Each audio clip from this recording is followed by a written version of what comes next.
You're listening to Unfiltered, real talk about sex and love with Ashley and Heather. And today we're going to be covering questions on sex and shame. And we got some really vulnerable questions this week. And so I am really just looking forward to this conversation. I guess for lack of a better word, we've really enjoyed getting the questions from you listeners, because what it's showing us is that we are creating a space where you can ask safe questions, and women are sending us questions that are probably very hard to ask. I mean, you can read literature and you can listen to different things, but sometimes you're like, but what about this one part? And so we are just honored that you feel safe enough to ask us your questions. And I just want to share that these are not exhaustive answers. I mean, each one of these questions we could do a whole day teaching on. I mean, there's so many different little components and facets. And so we're just going to answer what comes to our mind based off our experience with women that we've worked with and our training. But if we miss a component of your question, or you're listening to this and you are thinking of another angle of this question, like, well, what about this? Send it in and we'll plug it into another upcoming episode.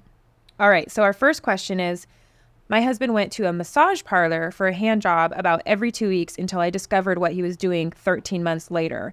How do I get over the shame? This is brutal, like as far as the pain that it caused, because when we have betrayal in our marriage, sexual betrayal, it creates a fracture in the relationship. It creates a fracture sexually. It reopens any woundedness that might have already been there, like I'm not worthy, I'm not good enough, I'm not loved, I'm not wanted, all of those things. And so it's multifaceted to figure out how we are wounded in all these ways. And so I think first we have to process the betrayal itself and really lay out all the different ways that we're hurt. And so we have things in our resources called like the abuse inventory. And another way to look at that is just, how have I been wounded? And so going through, was there lying and deceiving about the finances? Was there lying and deceiving about where they were spending their time? I mean, if you haven't listened to the episode about gaslighting, that would be, great to do. But you really need to lay out all the ways that you feel wounded, you feel betrayed, you feel lied to, you feel undervalued, you feel underappreciated, all the things that come to mind, and then start working on the sexual component of it. Because when we have sex with our spouse, we're in that moment feeling desired. It's something that's supposed to be unique and special to only our relationship. And so when they step outside of that, we're left wondering, why am I not enough to meet their needs? Why do they need this extra thing? Is it the way I look? Is it they don't, like I thought, do they not like being married? Do they not really want kids? Do they really, does John just really want to be this person that's out there free to do whatever he wants sexually? And so understanding all of these components, and unfortunately and fortunately, we need to understand what's going on in the addict or the cheater's brain as well, because we really need to come to a place where we understand that even though this act has wounded us and caused us shame, that they are not doing this because you're not enough. That's not why it's being done. There's a whole other deep dive that we need to do to understand why they're avoiding intimacy or sex with you that is about them and not you. And so it's a little bit of all of that. And then it's going to take time. And I don't think the shame will go away in your marriage, if you're staying in your marriage, if your spouse is not working actively on their healing. They have to be working on restoring that trust and repairing that fracture. Yes. Well, and I know that we have talked with a lot of women who, I think that there's, like you were saying, there's a lot of different components to this. I've heard from some women that their experience, or even the level of betrayal that they feel, is different whether or not their spouse was looking at pornography and it didn't technically involve another person. Whereas then if you're going to a massage parlor and you're having human to human interaction there, that is a whole other layer of healing that needs to take place. And I think that that's an important piece, to just give yourself time and space to do that. And then when you were talking about the losses that we experience, or the way that we feel that we've had, been either abused or whatever that looks like, I think for a lot of partners, they don't really understand the amount of finances that go into sometimes supporting an addict's behaviors. And I know that we've talked to women who say, you know, once discovery happened or disclosure happened, and they're thinking, oh my gosh, I can't even buy diapers for our baby, and you're out there spending money on, you know, pornography or on massages or everything else, and just how it just really can be like deep woundedness from a lot of different areas that even goes beyond the sexual betrayal. You know, just betraying our family and not protecting and taking care of our family. And so there's really a lot that goes into that. And it makes sense that for some partners that we would feel the weight of that, you know, that we would feel the weight of the shame even more so than, you know, sexually, maybe he doesn't think I'm enough, or that I'm not pretty enough, or, you know, whatever it is. And even if we can rationalize that it's something that he's been struggling with long before we ever knew them, because we're the person they have sex with, it still feels so deeply personal. Yeah, I remember being embarrassed to even like start looking for places to help, because I was thinking, I don't want people to think there's something wrong with me, you know, me having to ask for help for either him or support for me, then people are going to wonder, like, what did I do, or why am I not enough for my husband? And it can be so heavy to feel alone in that, and to have to carry that, like, why? I mean, it's so hard to understand. And even when people would say, oh, his sexual addiction is not about you, that would make me mad early on, because I was confusing it with, it doesn't impact you. Like, and so now I understand his sexual acting out is not about me, because most of these guys had some kind of, whether, you know, even if it hadn't escalated yet, some part of their sexual struggle probably started before even marriage, and then maybe just got worse. But it took me a long time to realize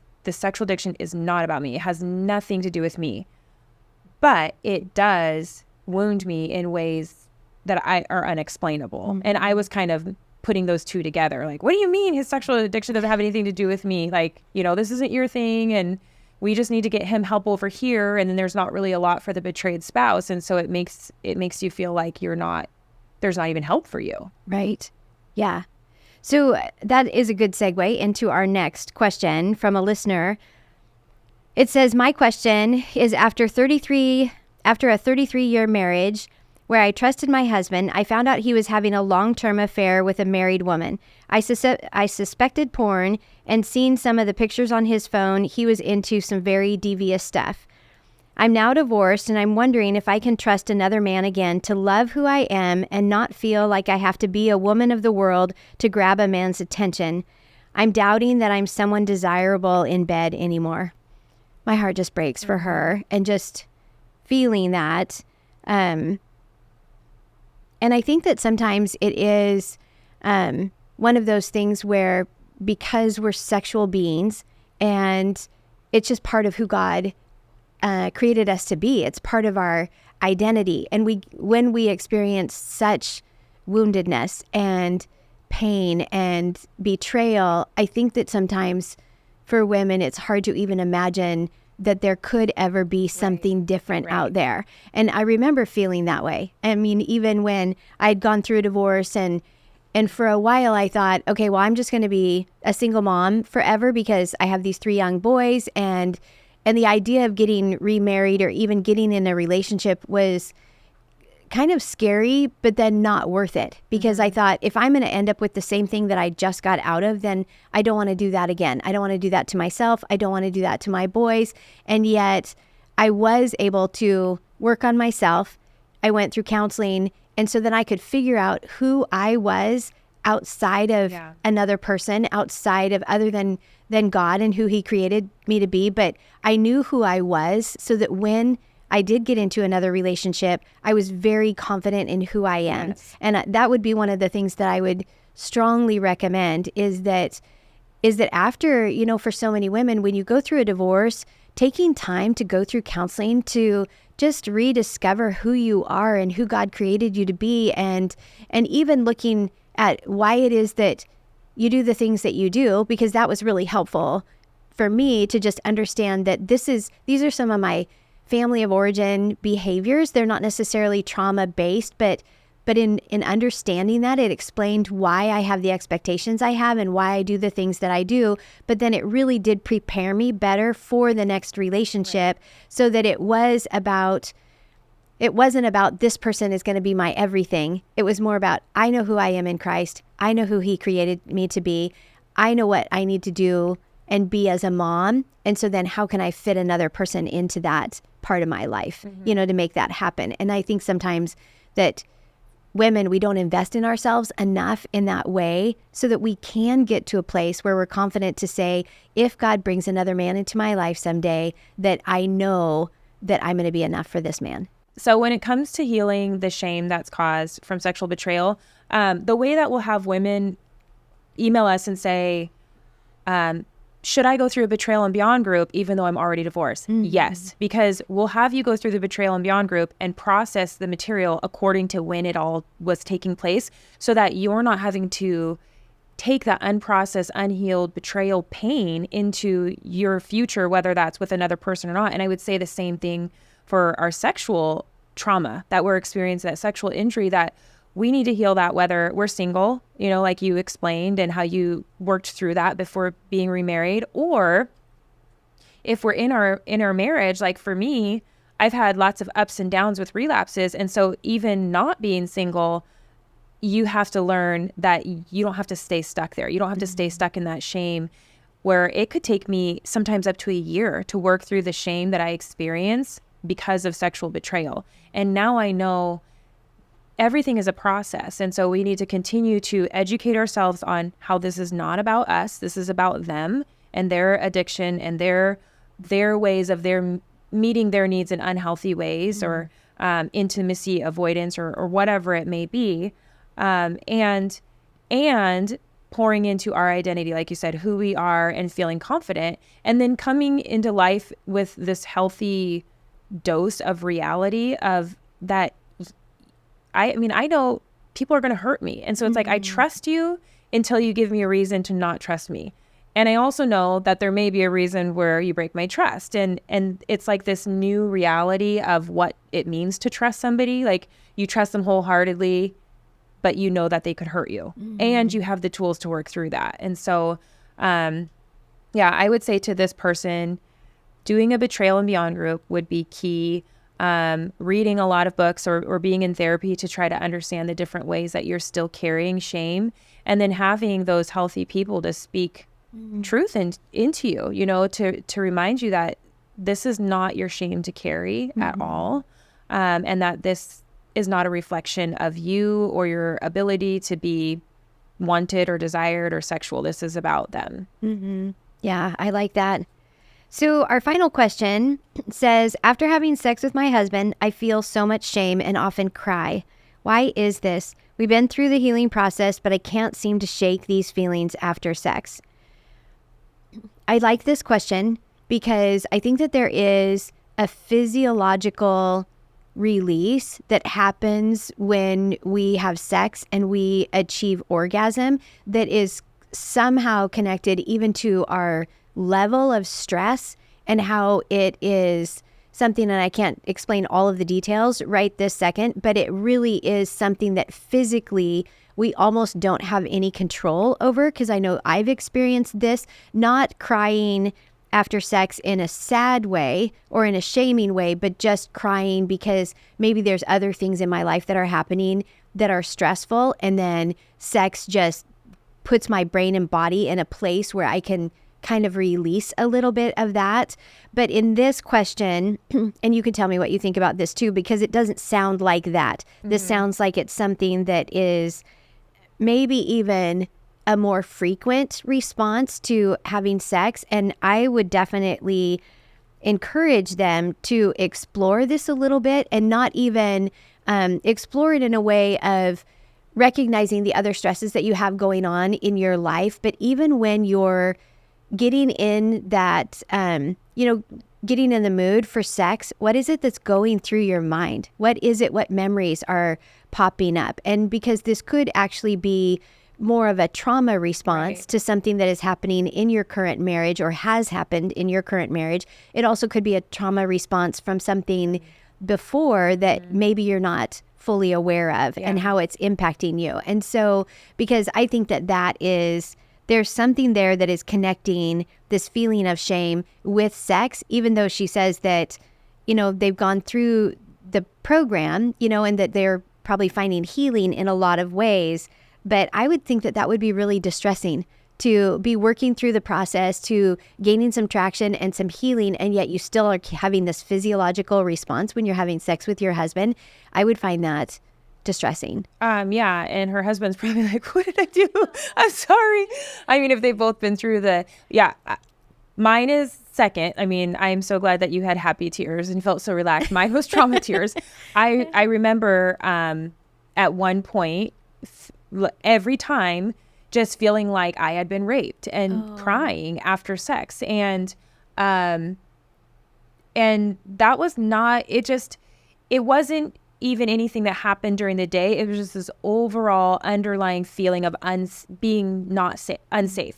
And so this was in a previous marriage, and it's just our relationship wasn't where it should have been. And so when you don't feel emotional safety and then you have physical sex, then your brain and your body are like so confused. Right. And so, and then like you said, whether there was past trauma or past sexual abuse, or even just maybe some stuff from before they went through groups or whatever they did to get healing from when the addiction was alive and well, like your body picks up on that stuff and your body knows it. Right. And so there could be things like that are still associated. Like you will talk about how our memories and our feelings are stored together, that there could still be something that they haven't identified as a trigger and they haven't named it to tame it. And so they may need to do what you're saying, like journal before and after, and what exactly is going on in your head. Like exactly when you start feeling that stress in your body, what's the smell, what's the thought, what's the sound, when do you remember feeling that same feeling before, and write that all down and try to pinpoint where that trigger is coming from. And even where are you feeling it in your body? Right. Because that can be really telling. Yeah.